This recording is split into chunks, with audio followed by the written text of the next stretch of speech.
गर्भाधान संस्कार, छठी संस्कार, मुंडन संस्कार, उपनयन संस्कार, विवाह संस्कार, दुरागमन संस्कार, सब संस्कार में आता है। और जिनका संस्कार ही नहीं होता है उनका भावी जीवन दुर्गति होता है। आजकल चला है ना लव मैरिज, कोर्ट मैरिज, देखिएगा उनके संतान को कैसा होता। क्या हो रहा आजकल डाइवोर्स, शादी किया कोई दिन के बाद, कैसे शादी हुआ था, लव मैरिज किया था, कोर्ट मैरिज हुआ था, डाइवोर्स भी हो गया, तो टिकता नहीं है। और अपने यहाँ की परंपरा है वैदिक परंपरा, जो वेद मंत्र और आम का लकड़ी और क्या क्या देकर साक्षी रखते हैं, सब गवाह देते हैं। आप लोग गवाह रहिएगा, हम देवी देवता ईश्वर परमात्मा संत भगवान की साक्षी रख के कहता हूँ कि मैं पति को वरण कर रही हूँ, ये पत्नी को वरण कर रहा। तो जिनके साथ में देवी देवता का आशीर्वाद रहता है उनके जीवन को ख्याल कीजिए कैसा रहता है, और जिनके जीवन में किसी का आशीर्वाद नहीं, जिस घर में माता पिता हो दुखी, जीवन भर पुत्र कभी नहीं रहेगी सुखी। तो जिनको आशीर्वाद नहीं है माँ बाप देवी देवता का, वो पुत्र पुत्री कभी सुखी नहीं रह सकते, कभी नहीं। इसलिए लोग गवाह रखते हैं, उनका आशीर्वचन साथ लगा देते हैं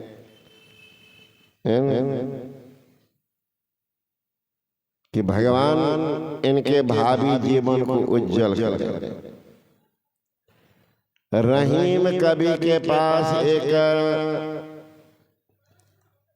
नौजवान पहुंचे। नौजवान ने कहा कि बाबा जी, मैं संसार के झंझट में पड़ना नहीं चाहता। रहीम जो थे ना, उसका नाम था अब्दुल रहीम खान खाना। अब भगवान श्री कृष्ण के अनन्य भक्त थे। रहीम बहुत बड़ा भक्त भगवान श्री कृष्ण के। रहीम, रसखान और शाहजहां की पत्नी मुमताज बेगम, सब भगवान श्री कृष्ण के उपासक। तो नौजवान कहते महाराज मैं झंझट में जाना नहीं चाहता। रहीम ने कहा तुम किनको झंझट मानते हो, पत्नी को कि पति को? झंझट तो बहुत चीज में, भोजन करने में भी झंझट है, भोजन बनाने में भी झंझट है, धन इकट्ठा करने में भी झंझट है। जो शाम में झंझट है, खाना पीना सब छोड़ दो, झंझटे जंगल में जाकर बैठो, मिट्टी खा के रहो। कहने महाराज उपासना कैसे करेंगे, उपासना कैसे करेंगे? रहीम कवि ने कहा, रहीम कवि से कहा चलन चाहिए संसार से, अब मिलन चाहिए करतार। का रहीम कैसे मिले? दो घोड़ा असवार। हे महाराज, दो घोड़ा है, एक रथ में जुटा हुआ है, दोनों का अलग अलग चाल है, दोनों का रहन सहन अलग है। हे महाराज, कैसे उनको प्राप्त करेंगे? परमात्मा को कैसे प्राप्त करेंगे, ईश्वर को कैसे प्राप्त करेंगे? हम तो चाह रहे परमात्मा से मिलना, चलन चाहिए संसार से, अब मिलन चाहिए करतार, करतार से मिलना चाहते हैं। लेकिन ये दो घोड़ा जो हो रहा है, एक घोड़ा छलांग लगावे, लेकिन कह रहीम कैसे मिले, दो घोड़ा।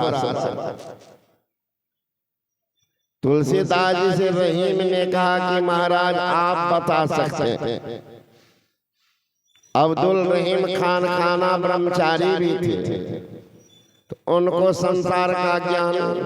अब तुलसीदास जी महाराज तो शादी किए थे, उनको तो सब पता था। नदी में तैर करके कितना प्रेम था, हम तो गए हैं वहां ना।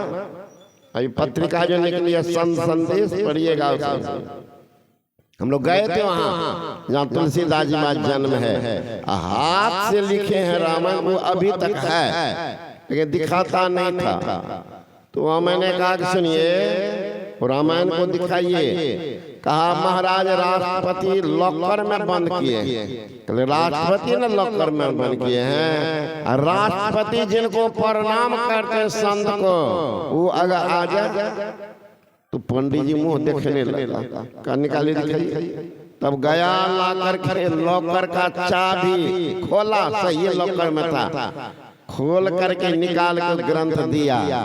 तो मैंने एक दो पन्ना उल्टाया, 14 कपड़ा में लपेटा हुआ, 14 कपड़ा। एगो खोला हटाया, दूसरा खोला, तब तीसरा, चौथा, पांचवा। महाराज इतना कपड़ा के भीतर में अब पुराना कागज हो गया ना, तो छुइएगा तो टूटता। इसका अलग से महाराज बात देख लीजिए। वही देख करके हम कपार पर रख लिए, उनके हाथ चला हुआ पुस्तक पर है। ये तो सिर धार करने पत्रिका में हम दिए फोटो, तो दिखाया पंडित जो दिखाया, पंडित जी का फोटो वही दिखाया।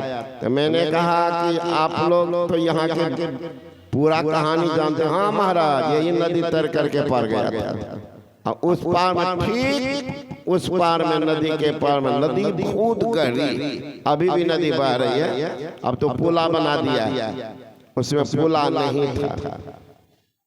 उस पार में उनकी पत्नी रत्नाबाई का, उसका साधारण सा मंदिर बना हुआ। यहाँ जहाँ जन्म लिया, जहाँ वो खेला, उस सारा चीज है भी तुलसीदास जी। वहीं से हम लोग चले गए फिर वहां चित्रकूट सत्संग करके।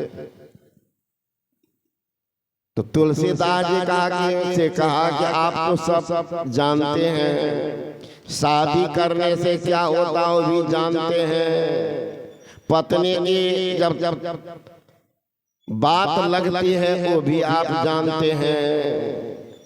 कितना खतर होता, पत्नी लात भी मारती है तो पर भी हिलता डुलता नहीं। आपको तो के बात में है ना, पत्नी ने सुझा दिया भगवान को। कभी लातों से भगवान सोचता, कभी बात से सोचता, और कभी साधना से तो मिलता ही, कभी लातों जरूरी होती। नहीं तो ऐसा ऐसा चटघुसका सब है, पत्नी लात देते रही, हिलता नहीं है, मंदिर पर चले जाते। आदत हो जाती है, उसको कहते चटघुसका, मार खाने की आदत। बार बार पत्नी ठोकर दे रही, हिलता ना। उसको एक के बार दिया, आप कैसे आ गए इतनी रात को, इतनी रात को कैसे आए के नाव पर? इतनी रात में तो नाव नहीं रहती। ये पार में वो है, ऊपर पर दोनों को पता था। कहाँ एक नाव थी, डेंगी नाव, छोटी सी नाव। कहती चलिए दिखाइए। तो नाव कहाँ, तो लाश था, लाशे को पार कर। अच्छा ठीक, वहां तो आगे डेंगे नाव, यहाँ तो चारों तरफ बंद था। कहते तुम ही तो रस्सी बांधी थी खिड़की की। अब यो जाइएगा ना बरारी पुल पर, खेती लोग करते हो, क्या करता, रस्सी बांध देता पुलवा में, अब बराबर यहाँ से रस्सी उतर जाता, चला खेती करने। अब फिर आता वो रस्सी पकड़ के ऊपर चला जाता। अभी उसी गांव के ये लोग हैं, सब ये लोग रस्सी बांध को उतरता होगा, सब वही कर लिया, खेती करता है वहां रस्सी बांध। तुलसीदास जी कहते तुम्हें तो रस्सी बांधी, रस्सी कहाँ बीजर सर्प था, है ना? बीजर सर्प था, चौंक गई। राम राम। जिनको जीवन का इतनी परवाह नहीं, वासना के कारण जीवन को नरक बना रहा है, ये जीवन कैसा जीवन? एक फटकार दी जे इसे हार मांस के शरीर से आपको इतना प्रेम है कि इतना प्रेम भगवान से कर लेंगे तो आपका तो बेड़ा पार हो जाएगा। एक थप्पड़ तुलसीदास जी को होश को ठिकाना में लगा दिया, भाग गया और साधना किया। देखिए आज दुनिया में तुलसीदास को जानते, पत्नी के मारे पत्नी में इतना रक्त था कि कुछ नहीं सूझता था दुनिया में। सोचिए तो तुलसीदास जी को लिखते हैं कि महाराज आप समझाइए कि दो घोड़ा असबार जो है, दो घोड़ा वो कब मिलेंगे? इनका कहना है चलन से संसार से मिलन चाहिए करतार, कह रही कैसी मिले दो घोड़ा असबार। तुलसीदास जी महाराज कहते हैं चलते रहिए संसार से, अब पकड़े रहिए टेक, तुलसी यों बन जाएंगे दो घोड़ा रथ एक। टेक दोनों घोड़ा होता ना, और उनकी रस्सी जो एक मिला के देखिएगा असबार पहलवान वो पकड़े रहता, तो परिणाम एक होकर के ही चलता। चलते रहिए संसार से लेकिन पकड़े रहिए टेक। ईश्वर का जिन पर अनुग्रह है, ईश्वर पर पूर्ण विश्वास है, ईश्वर पर आस्था है, उनकी सारी व्यवस्था हो जाती है। जिनको ईश्वर पर आस्था ही नहीं तो उनकी व्यवस्था भी नहीं, उनकी व्यवस्था आस्था सुदृढ़ है, व्यवस्था भी सुदृढ़ है। गुरु देवता से अधिक राम सकी नहीं दे, मूर्ख बिगाड़े अपना गुरु तज राम ही से। जो गुरु के शरण में चल जाता है तो जो राम नहीं दे सकता गुरु देता है। सहजो भाई कहते हैं राम तजो पे गुरु न विसारो, का क्यों? गुरु के सम हरि कौन निहारो। उदाहरण दिया कि आप सहजो भाई कहती है राम को छोड़ देंगे लेकिन गुरु को नहीं छोड़ेंगे, सो क्या विशेषता? तो कहती है हरि ने जन्म दियो जगमाही, जन्म तो दिया लेकिन गुरु ने आवागमन छोड़ा, वो तो मोह ममता के जंजीर में जकड़ दिया। ये गुरु महाराज ममता के बेरी को काट करके उस परम धाम को पहुंचा दिया। इसलिए